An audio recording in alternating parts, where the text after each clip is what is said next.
Hello everyone, I am Dr. Indu Mahajan from King George's Medical University, Lucknow. I am a gynecologist by profession. आज हम एक बहुत ही important topic पे बात करने वाले हैं, how to get pregnant as soon as you plan. अब जैसे ही आपने प्लानिंग शुरू की कि आपको प्रेगनेंसी चाहिए और आप सोचिए अगर उसी महीने या नेक्स्ट 1 और 2 मंथ्स में हो जाती है तो how good it will be. तो I will give you 5 tips. Tip number 1, first of all you track your ovulation time. Ovulation time को कैसे ट्रैक करते हैं, उसके लिए पहले आपको एक अपना मेंस्ट्रुअल चार्ट बनाना पड़ेगा। मेंस्ट्रुअल पीरियड का चार्ट होगा फॉर 2 to 3 मंथ्स। अगर आप देखिए आपकी साइकिल कितनी लंबी है, अगर ये 28 डेज़ की है तो 28 - 14 डेज़, तो उससे आता है 14th day of menses is the ovulation time. लेकिन अगर आपकी साइकिल है 35 डेज़ की तो 35 - 14 is 21st day of menses is the ovulation time. And this is very natural और बहुत ही आसान तरीका है आपको अपने ओव्यूलेशन को ट्रैक करने का। कई बार मैंने सुना है लोग बहुत महंगी जांचें करवाते हैं और बहुत सारी चीज़ें करते हैं to get the ovulation time properly, लेकिन ये बहुत ही नेचुरल तरीका है और बहुत ही एक्यूरेट तरीका है to get the ovulation time. अब अगर आपको पता लग गया कि आपका ओव्यूलेशन जो है 14th डे पे है, तो आप क्या करेंगे, आप अपने पार्टनर से रिलेशन बनाएंगे from 14th day to 20th day, that is 6 और 7 डेज़ आप रेगुलरली उससे कॉन्टैक्ट में रहेंगे, जिससे कि chances of pregnancy is very high. कई लोग क्या करते हैं कि प्लान करते समय ये सब ध्यान नहीं रखते कि किस समय उन्हें मिलना है अपने पार्टनर से, तो take care of it. Number 1 is the tracking of your ovulation time. Second आता है कि आपको अपने BMI इंडेक्स का ध्यान रखना है, that is body mass index. अगर आप ओबीज हैं या अंडरवेट हैं, इन बोथ द सिचुएशंस आपको हार्मोनल इम्बैलेंस होने का चांसेस है। अब अगर आपको हार्मोनल इम्बैलेंस हो रहा है तो क्या होगा, उससे क्या हो जाता है, ओव्यूलेशन जो टाइम है वो डिले भी हो सकता है और अर्ली भी हो सकता है, और जो ओवम की क्वालिटी है वो भी ख़राब हो सकती है because of the hormonal imbalance. तो इसलिए अगर आप ओबीज हैं या अंडरवेट हैं तो आप अपने लाइफस्टाइल चेंज करिए, उसको ठीक करिए। उसको ठीक करने का क्या तरीका है, यू ईट हेल्दी फूड, सारे जंक फूड बंद कर दीजिए। और to be fathers and to be mothers, उन दोनों के लिए ये बहुत ज़रूरी है कि ये चीज़ें फॉलो करें जो मैं अब बताने जा रही हूँ। Number 1, stop alcohol, stop smoking, stop T, stop coffee, because all these things, जो ये चारों चीज़ें हैं, अल्कोहल, स्मोकिंग और कैफ़ीन, ये जो तीनों चीज़ें हैं, ये क्या करती हैं, जो ओवम होता है, जो अंडा होता है मदर का, उसकी क्वालिटी को ख़राब कर देती हैं। और जो फादर में, टू बी फादर्स में क्या होता है, स्पर्म की क्वालिटी ख़राब हो जाती है। तो क्या उससे क्या फ़र्क पड़ता है, उससे या तो क्या होगा कि एबॉर्शन के चांसेस ज़्यादा हो जाएंगे या कंजेनिटल एनॉमलीज ज़्यादा हो जाएंगी बच्चे में।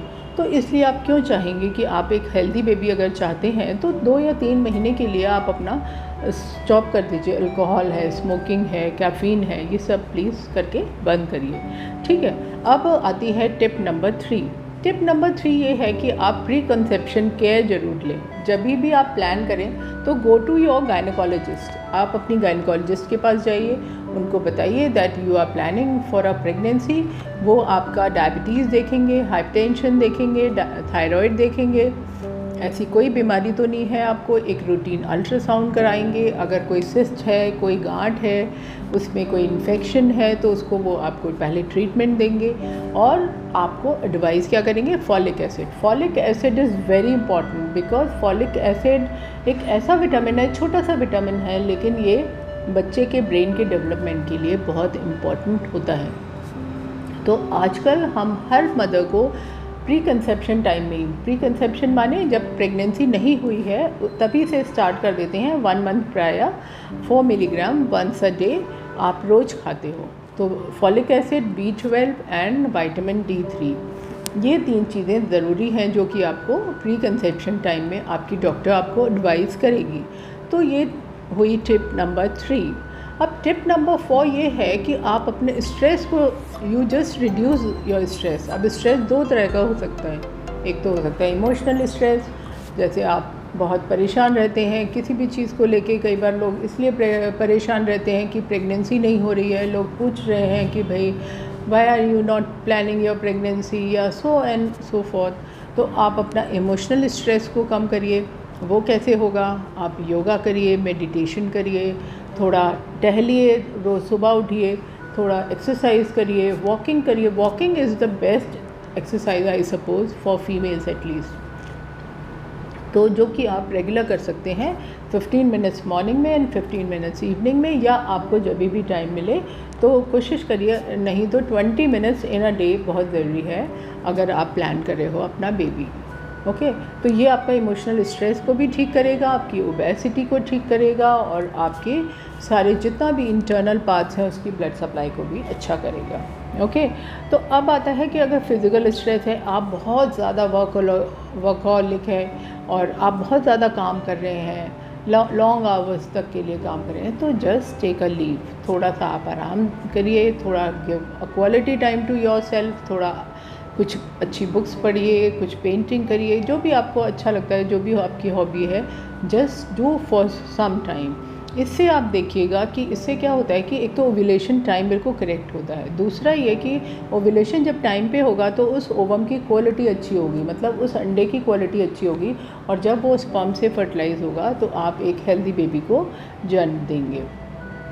ओके, अब आता है टिप नंबर 5 कि when you have to go to your doctor for assistance, कि भाई अब हमारा प्रेगनेंसी अपने आप से नेचुरल तरीके से नहीं हो रहा, तो हम कब जाएं डॉक्टर के पास। तो देखिए, अगर आपकी एज 20 से 35 ईयर्स के बीच में है तो आप जाइए after like practising for 1 year at least. 1 साल तक आप अपना ट्राई करिए, ये सब जो भी मैंने टिप्स बताई हैं इनको फॉलो करिए। और अगर 1 साल तक फिर भी बच्चा नहीं होता है तो गो टू योर डॉक्टर और फिर अपना सारा इन्वेस्टिगेट कराइए कि क्या प्रॉब्लम है, क्यों नहीं हो रहा। सेकेंडली, अगर आपकी एज अबव 30 है तो आप 6 मंथ्स तक के लिए आप वेट करेंगे और फिर आप अपनी डॉक्टर को दिखाएंगे। So I hope this video will help you in getting a healthy baby soon and faster. So अगर आपको अच्छा लगा तो you like, share and subscribe my channel. Thank you so much. Goodbye.